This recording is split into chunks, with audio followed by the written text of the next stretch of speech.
இப்பொழுது ஜலம் எடுக்க வேண்டும் அல்லவா? அதனால ஜலம் எடுக்கலாமா?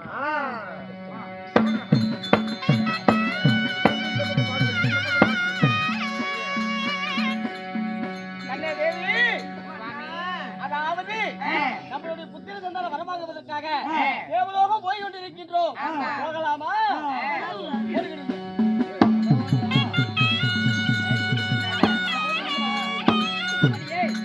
ஜலம் எடுக்கலாமா?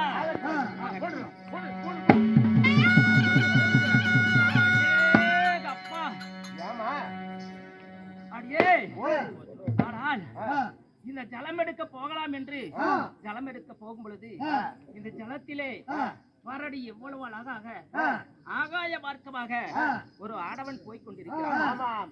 இந்த ஜலத்திலேயே இவ்வளவு அழகாக இருந்தால் அவன் உண்மையில் எவ்வளவு அழகாக இருப்பார். சரி, போனால் போகட்டும். இப்பொழுது நம்ம ஜலத்தை எடுக்கலாமா?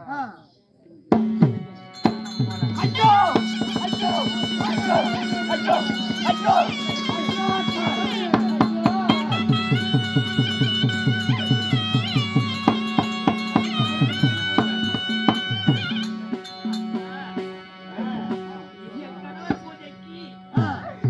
நான் ஜலம் எடுப்பதற்காக காத்து மணலை பாட்டமாக செய்து தண்ணீர் எடுக்க போகிறது. இந்த பாட்டமாகப்பட்டது தண்ணீரோடு கரைந்து விட்டதே அப்பா.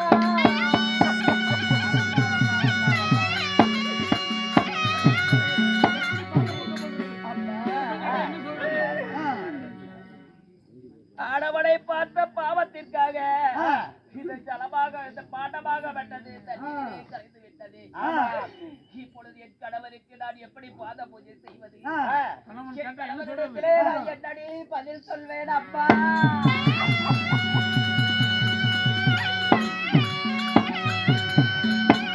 ஐயோ, நான் என்ன செய்வேன்?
என் பதிவிரதை தட்டையை வைத்து ஆத்து மணலை பாட்டமாக செய்வேன். என் கணவருக்கு பாத பூஜை செய்வதற்காக ஜலம் எடுத்து அப்படி அணுதிடமும் நடந்து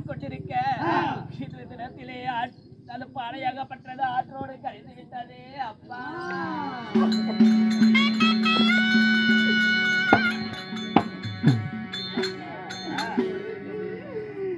யார் செய்தது? ஆமா, அரண்மனைக்கு சென்றாய். என் கணவராகப்பட்டவர் என் பேர் ஏடுகா. என் பாத பூஜைக்கு தலம் கொண்டு வருவாயே, எங்கே ஜலம் என்று கேட்டா நான் என்னப்பா பதில் சொல்றேன்? அப்பா பண்டியா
இப்படியே நாங்கள் அழுது புலம்பிக் கொண்டிருந்தால் நேரமாகிவிடும். அதனால கங்கை கரைக்கு சென்ற தேவி காணவில்லை என்று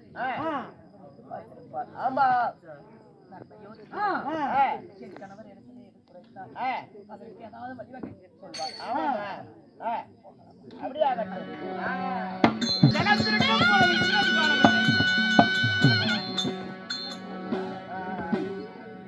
திரட்ட போல என் தேவி இன்னும் வரவில்லை. பூஜைக்கு காலதாமதமாகிறது. எனக்கு கோபம் வருகிறது. என்ன பண்ணுகிறாள்?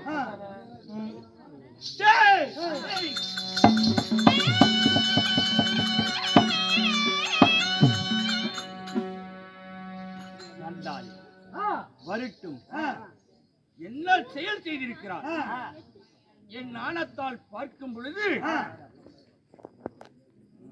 அவன் நேரிலே வருது. என்ன சொல்வாள் பாப்போம்.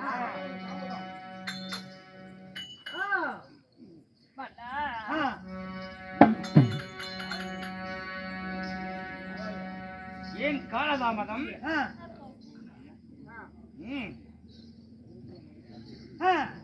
எங்கே ஜலம் திரட்ட சென்றாயே? ஜலம் எங்கே? ஜலம் திரட்ட போகும் பொழுது செய்யப்படுது. அந்த பாட்டமாகப்பட்டது தண்ணீரிலே கரைந்து விட்டது.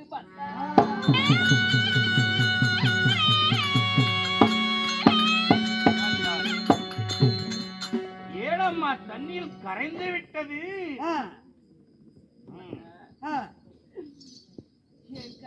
எனக்கு ஒன்றும் புலப்படவில்லை. அப்படியா? நீ ஜலாந்திரட்டு சென்றாய். வழக்கம் போல் மண்ணால் பச்சை மண்ணால் பானம் பிடித்து ஜலந்திரட்டி வருவது உன்னுடைய கடமை. ஏன் எதற்காக இன்று ஜலந்திரட்ட தாமதம்? உன்னது பச்சை பானை எங்கே? என்ன நடந்தது தெரியுமா? தங்களிடத்திலே ஒரு நாளும் நான் புரிய வைத்ததில்லை. அதனால இன்றும் எனக்கு பொய் சொல்ல வார்த்தை வரவில்லை. இதோ ஆற்று மணலை எடுத்து பாட்டமாக செய்து தண்ணீரை அல்ல போகும் பொழுது ஆனால் அந்த தண்ணீரிலே ஆனால் ஆகாய மார்க்கமாக ஒரு ஆடவன் சென்று கொண்டிருந்தான். அந்த ஆடவன் அழகை பார்த்த ஒரு குற்றத்திற்காக அந்த பாடமாகப்பட்டது கரைந்து விட்டது.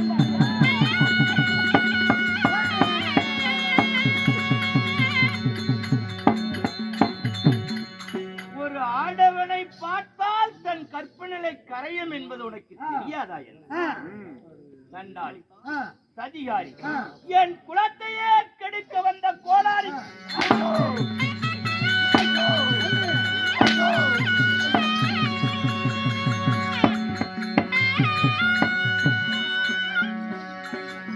ஒரு ஆடவனோடு கூடி கலந்தால்தான் கற்பு கலையுமா? ஒரு ரிஷி முனிவருடைய மனைவி இது கூட அறியாமல் படிக்கு என் அருகிலே வாழ்ந்து வந்திருக்கிறார்.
சதிகாரி என் குலத்தையே கெடுக்க வந்த கோடாரி காம்பி மாலையிட்ட நாள் முதலாக இது நாள் வரைக்கும் தன்மைக்கு விளையாம உங்களுக்கு நான் அறிவுரை செய்து வந்தேன்.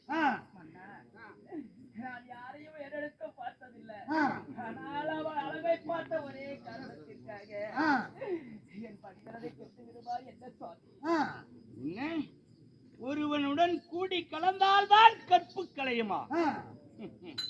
ஏடெடுத்து பார்த்தாலே கற்பு கலைந்து விடும்.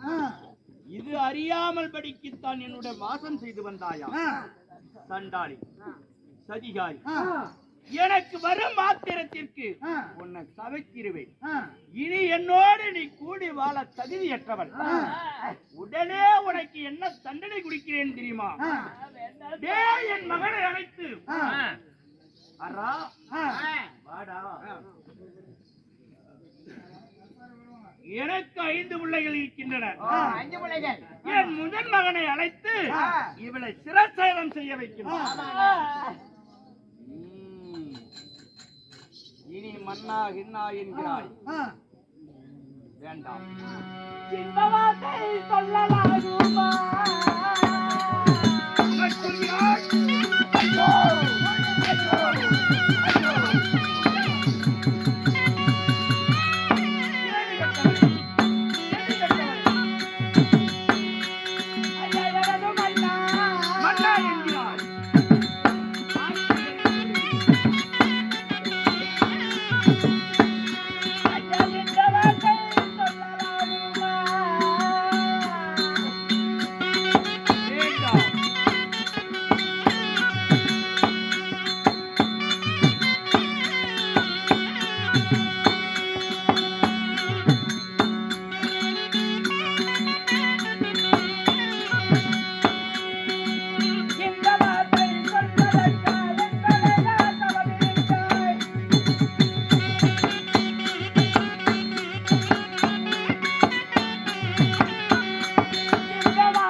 உன்னால் நாக்கை இருதுண்டாக இருக்கிறது. கதி கட்டவளே, இனி விட்டு மரபோகுமா, மரத்தை விட்டு நிழல் போகுமா, உங்களை விட்டு நான் ஒரு பச்சை புள்ள மாசி பேசுகிறாய். கதி கட்டவள் யாரோ ஆகாயமாக்காக போகிறார். ஆஹா, என்ன அழகு என்று ரசிக்கிறாய். அவன் உன்னை விட்டு வைக்க மாட்டேன். ஏதோ தெரியாமல் தவறு செய்து விட்டேன். பெரியோர் செய்த பிழையை பெரியோர் பொறுத்தருள கூடாதா? முன்னவே சொன்னேன், கல்லாயிருந்தாலும் கணவன், கல்லாக இருந்தாலும் புருஷன் என்று பூஜித்து வர வேண்டும். பூஜையில் கணவனுக்காக ஒரு பூஜை ஆலயத்தில் நடைபெறுகிறது. அது மறந்தாற்போல் இருந்து என்னை சதி செய்கிறாய். அழைத்து வரா என் மகனை. அப்படியே